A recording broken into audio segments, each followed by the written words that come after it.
진실탐사그룹 셜록 이명선 기자와 함께 뉴스 살펴보도록 하겠습니다. 어서 오십시오. 네, 셜록의 이명선입니다. 뉴스 보기 전에 좀 전에 우리 장풍 쌤이 마지막에 퀴즈를 내면서 성대모사를 했잖아요. 네. 정답 이승엽 왔네요. 네. 약간 비슷하네요. 정말 혼란스러운 성대모사 아니었습니까? 네. 그리고 잘하시더라고요. 실제 본인은 신문선 해설위원 한 거래요. 네. 네. 이렇게 혼란을 주고 있는 우리 장풍 쌤이 있었는데 자, 오늘 퀴즈 정답은 이승엽, 신문선 둘 다 아니라는 걸 알려드리고 정답 많은 분들의 참여를 기대해 보겠습니다. 정답 알고 계시죠? 그럼요. 꼬리예요. 못하겠네요. 잠시 후에 정답 직접 알려주시기로 하고 첫 번째 뉴스부터 살펴보겠습니다. 경남 창원 성산 국회의원 보궐선거에서 정의당 여영국 후보가 당선됐습니다. 2위 한국당 후보와는 불과 500여 표 차이였습니다. 통영 고성에선 한국당 정점식 후보가 당선됐습니다. 창원 시민들이 지금 힘들게 살아가고 있는 우리 민생 문제를 해결하기 위해서 온 힘을 바치겠습니다. 막중한 책임감을 느낍니다. 제가 약속한 공약 성실하게 실천하겠습니다. 네, 두 당선자의 목소리를 직접 들어봤습니다. 경남 창원 성산의 정의당 여영국 당선자의 목소리를 먼저 들었었고 그 뒤에 들으신 것은 자유한국당 통영 고성의 당선자죠. 정점식 이제는 당선자죠. 당선자의 네. 목소리를 들어봤습니다. 따지자면 범진보 그리고 또 보수 진영에서 각각 1승씩을 거뒀어요. 일단 선거 결과를 좀 보겠습니다. 네, 경남 창원 성산하고 통영 고성 이 두 곳에서 치러졌는데 정의당 그리고 자유한국당이 각각 한 석씩 가져갔습니다. 네. 정의당의 경우에는 더불어민주당하고 후보 단일화를 했었죠. 그렇죠.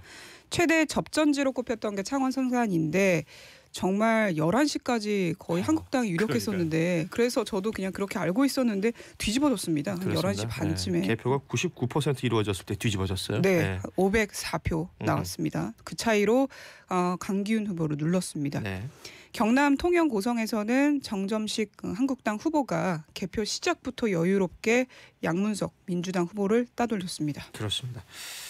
일단 창원 성산 이야기부터 해보겠습니다. 이 지역은 아시는 것처럼 고 노회찬 의원의 지역구였는데 사실은 이렇게까지 접전일까 생각을 했었어요. 자정 다 돼가지고 사실은 결과가 뒤집어졌거든요. 네, 거의 당선이 확정되니까 축제 분위기였습니다. 네. 이정미 대표는 결국 눈물을 흘렸고요. 근데 막판까지 이게 쫄깃쫄깃했던 게 민중당 때문이거든요. 네. 원외 정당인데도 불구하고 4%나 나왔습니다. 그렇습니다. 이 4% 네. 영향력이 대단한 거였습니다. 사실 창원 성산 아까도 얘기를 주셨지만 진보 정당, 진보 정치 1번지라고 불리는 곳이거든요. 그렇죠. 진보당이 최초로 지역구 국회의원을 배출한 곳입니다. 네. 권영길 전 민주노동당이 여기서 이기고 그다음에 고 노회찬 의원이 와서 당선이 됐던 그렇죠. 곳입니다. 예. 여 후보자가 당선 확정되고 직후에 이런 말을 했습니다. 한국당의 반칙 정치와 편가르기 정치에 대해 창원 시민이 내린 준엄한 심판이다. 이렇게 소감을 밝혔습니다. 그리고 이어서 정의당이 내년 총선을 앞두고 제1야당으로서 교체 가능성을 확인했다는 말도 덧붙였습니다. 자, 이 여영국 당선자가 이런 일성을 내놓고 했습니다만 개표가 끝날 때 그때까지는 정말 이게 심장을 졸였을 것 같다라는 생각이 듭니다.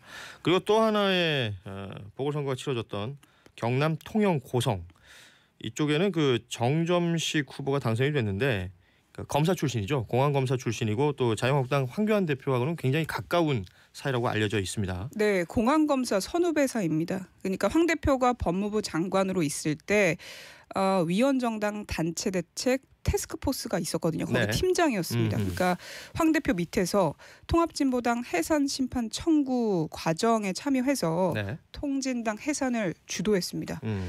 정 후보는 또 당선 직후에 이런 말을 남겼습니다. 지역 경제를 살려달라는 주민의 염원을 반드시 이루겠다. 살기 좋은 도시로 통영 고성 만들겠다라고 말했습니다. 그리고 더불어서 한국당 황교안 대표는 이번 결과를 이렇게 평가했습니다. 국민들이 문재인 정부에 대한 엄중한 심판을 한 것이다라고 했습니다. 자, 이렇게 두 군데 국회의원이 다시 뽑혔는데 그 당선자들의 어떤 입장을 들어봤다면 사실은 어찌 보면 이게 미니 선거죠. 재보궐선거 중에서도 그쵸. 사이즈가 작은 선거인데 어찌 보면 지금 대한민국 원내에 있는 5개 정당의 운명을 결정짓는다 이런 말이 나올 정도로 그 어떤 영향력이랄까 상징성은 굉장히 또 컸어요. 맞습니다. 1년 후에 총선이 있는데 그 승부처 역할을 하는 곳이 늘 영남이잖아요. 그렇죠. PK 지역이라고 하죠. 네, 영남 민심을 미리 가늠해 볼 수 있어서 이게 좀 여러 가지 의미가 있었고 또 집권 3년 차에 접어든 문재인 정부 중간 평가 성격도 있기 때문에 의미가 컸습니다. 네. 근데 어쨌든 뭐 범진보 그다음에 보수당 이렇게 1대1 무승부했다 이렇게 볼 수 있는데 앞으로도 이렇게 여야가 크게 보면 강대강 대치를 이어갈 것으로 보입니다. 네. 많잖아요. 뭐 선거제 개편도 남아 있고 그다음에 장관 후보자 임명부터 지금 부딪히고 있기 때문에 네. 싸움이 계속될 것이다 이렇게 예상되는 상황이고요. 그리고 이게 중요합니다. 창원 성산 승리로 정의당 의석이 6석으로 다시 회복됐습니다. 그렇죠. 민주평화당 14석하고 합치면 20석이 넘기 때문에 교섭단체가 가능하거든요. 네. 그러니까 평화와 정의의 의원 모임이 부활할 가능성이 높아졌습니다. 지금까지는 교섭단체가 3개죠. 민주당, 한국당, 바른미래당. 근데 여기에 평화와 정의가 포함되면 4개 정당으로 늘어나는데 교섭단체가 늘어나면 당연히 전국의 구도도 바뀔 수 있습니다. 그렇습니다. 이 한석이 바로 이런 의미를 가지고 있다라는 걸 짚어주셨는데 선거 결과를 두고 이제 민심을 좀 준엄히 받아들일 필요가 있습니다. 지금 쭉 선거 결과를 브리핑해 주셨습니다만 빠져 있는 정당이 하나 보이죠. 더불어민주당 집권 여당이 없어요. 지금 국회의원이 선출된 2 지역구를 얘기하셨는데 기초의회까지 3 지역구가 있었습니다. 네. 5곳 모두에서 더불어민주당은 당선인을 내지 못했어요. 집권 네. 여당이 좀 준엄하게 받아들여야 될 문제가 될 것으로 보이고 맞습니다. 민심이 표심이란 말이 맞는 것 같습니다. 네. 이런 부분들에 대한 이게 우리가 생각하고 있는 민심이라는 걸 이번 재보궐선거를 통해서 확인할 수 있었던 것으로 보입니다. 4.3 보궐선거 결과 정리 한번 해봤고요. 다음 뉴스 이어가죠. 국방부와 경찰이 제주 4.3 희생자들에게 깊은 유감과 애도를 표한다면서 처음으로 반성과 사과의 뜻을 밝혔습니다. 군과 경찰의 손에 수많은 무고한 사람들이 희생된 지 71년 만입니다. 무고한 희생에 대해서는 저희도 사과의 마음을 분명히 갖고 있다는 말씀을 드립니다. 절대 여기서 후퇴하는 일이 없도록 여기까지 오시는 데 71년이 걸리셨습니다. 네. 국방부는 제주도민들의 희생에 깊은 유감과 애도를 표한다는 입장을 별도로 냈습니다. 자, 잘못한 일이 있으면 사과하면 되지라는 지극히 상식적인 생각을 할 수가 있는데 국방부가 어제 제주 4.3 사건에 대해서 71년 만에 공식적으로 유감을 표명했습니다. 71년 만에 유감을 표명하고 사과를 또 경찰청장이 나와서 직접 하기도 했었습니다. 어떤 의미인지부터 한번 짚어보죠. 네, 많은 분들이 알고 계시겠지만 제주에서는 제사를 한나란 시에 지내는 집이 정말 많습니다. 그렇습니다. 이 4.3 사건 때문인데요. 언제 죽었는지도 확인이 안 되기 때문에 이렇게 비슷한 날 지내는 겁니다. 네. 확인된 사망자만 15,000명 정도 되고 비공식적인 거로는 3만 명입니다. 그 당시 제주 인구의 10%가 없어진 겁니다. 그러니까 목숨이 날아간 거죠. 네. 그리고 제주 4.3 사건은 47년도 3.1절 그 기념식 발포 사건 때부터 54년 9월 21일 한라산 통행금지령 해제 때까지 거의 7년 가까이 군경이 강제 진압을 하면서 양민학살이 벌어진 그 사건 자체를 말하거든요. 그렇습니다. 네, 그래서 이 피해 당하신 분들이 어제 추념식에 나왔습니다. 특히 8살 나이에 조부모하고 부모 형제 모두 그 희생 당한 할머니가 나오셨는데 막 통곡을 하시더라고요. 그 장면이 카메라에 잡히기도 했습니다. 그러니까 온 가족이 그 바다에 던져졌다 이런 얘기를 듣고 물고기는 물론이고 멸치 하나조차 드시지 않았다고 네 손녀가 말을 전했는데 정말 마음이 아팠습니다. 네. 그래서 이제 국방부의 유감 표명이 어쨌든 의미가 있는 건데요. 군경이 진압해서 이렇게 많은 그 희생자가 나왔던 거잖아요. 그렇죠. 그리고 경찰도 같이 사과를 표명했습니다. 유감을 표명하는데 정말 오랜 시간이 걸렸습니다. 이 4.3 사건을 기념할 때 이제 우리가 동백꽃을 그 상징으로 얘기를 하는데 그러니까 생존 희생자들이 있습니다. 그러니까 살아계신 분들, 4.3을 겪으셨던 분들이 아직 있고 또 그 희생을 당하신 분들의 유가족들이 있죠.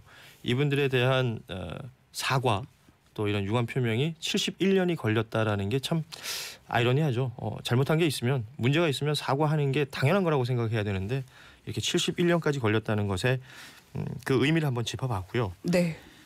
지난 2003년에 노무현 전 대통령이 그러니까 대통령으로는 처음으로 이 제주 4.3 사건에 대해서 사과한 적이 있었죠. 네. 하지만 그 주체가 됐던 국방부 공식 사과한 건 이번이 처음인 거거든요. 맞습니다. 군경이 투입돼서 무장봉기를 진압한 사건이다. 이렇게 국방부가 이 사건을 규정했었거든요. 네. 그리고 근데 좀 주목해 볼 만한 게 국방부가 오전에 내놓은 공식 입장은 사과라는 표현이 안 들어갔었습니다. 그렇습니다. 유감과 애도를 표한다 이렇게 뜨뜨미지근한 표현을 썼는데요. 근데 민간인 출신 서주석 국방부 차관이 사과라는 표현을 오후에 썼습니다. 네. 참고로 정경두 국방부 장관이 미국에 있어서 차관이 대신 입장을 낸 왜 겁니다. 장관이 아니고 차관이냐라고 생각하실 수 있었는데 네. 장관이 지금 미국 출장 가 있으니까요. 네. 지난해 대통령에 이어서 국무총리가 그리고 정부를 대표해서 공식 사과하기도 했습니다. 네. 국방부는 근데 4.3 사건으로 투입됐다가 포상을 받은 군인에 대해서는 포상 취소를 검토하지 않고 있다. 이렇게 얘기를 한 것으로 전해지고 있습니다. 자, 이렇게 군경의 사과가 이어졌습니다만 이게 끝은 아닐 겁니다. 사실 이 4.3 문제는 뭐 앞서 말씀드렸지만 2003년도에 노무현 전 대통령이 사과를 했고 그 이후에도 여러 가지 법안들이 국회에 상정이 됐어요. 지금도 국회에 상정이 돼 있는 법안들 보면 이 희생자들에 대한 배상 문제라든지 당시에 어이없이 진행됐던 군사재판 무효화시킬 수 있는 이런 법안들이 상정이 돼 있는데 이런저런 이유로 아직 그 상임위에도 못 올라가고 있거든요. 네, 그리고 4.3 사건이 사실 잘 알려진 사건이 아닙니다. 최근에서야 알려지고 그렇죠. 있거든요. 네. 그래서 제주도의 그 4.3 평화기념관 저도 최근에 가봤는데요. 네, 거기 가서 좀 의미를 다시 한번 되짚어보기도 했었습니다. 제주도 방문하실 기회가 있는 분들은 평화기념관 한번 가보시는 것도 추천하고요. 영화 지슬이라는 영화가 있어요. 영화도 한번 보시면 좋을 것 같다는 생각을 해봅니다. 71년이 걸린 4.3 사건 사과 유감 표명에 대한 뉴스였습니다. 다음 뉴스 이어갑니다. 많은 돈이 들어가는 국가 사업이 경제성이 있는지 또 예산 낭비는 아닌지 미리 따져보는 예비 타당성 조사 제도를 정부가 대폭 손질하기로 했습니다. 이 제도를 만든 지 20년 만에 그 문턱을 낮추기로 한 겁니다. 새 제도가 적용되면 지역 거점 도시와 비수도권 낙후 지역 사업이 수혜를 입는 반면 수도권 사업은 통과율이 기존과 비슷할 것으로 예상됩니다. 이번 제도 개편을 통해서 가장 그 혜택을 많이 보는 데가 이제 지방 거점 도시가 될 겁니다. 대전, 부산, 광주 이런 데인데. 그러니까 우리가 흔히 예타 이렇게 얘기하죠. 네. 예비 타당성 검토, 예비 타당성 조사.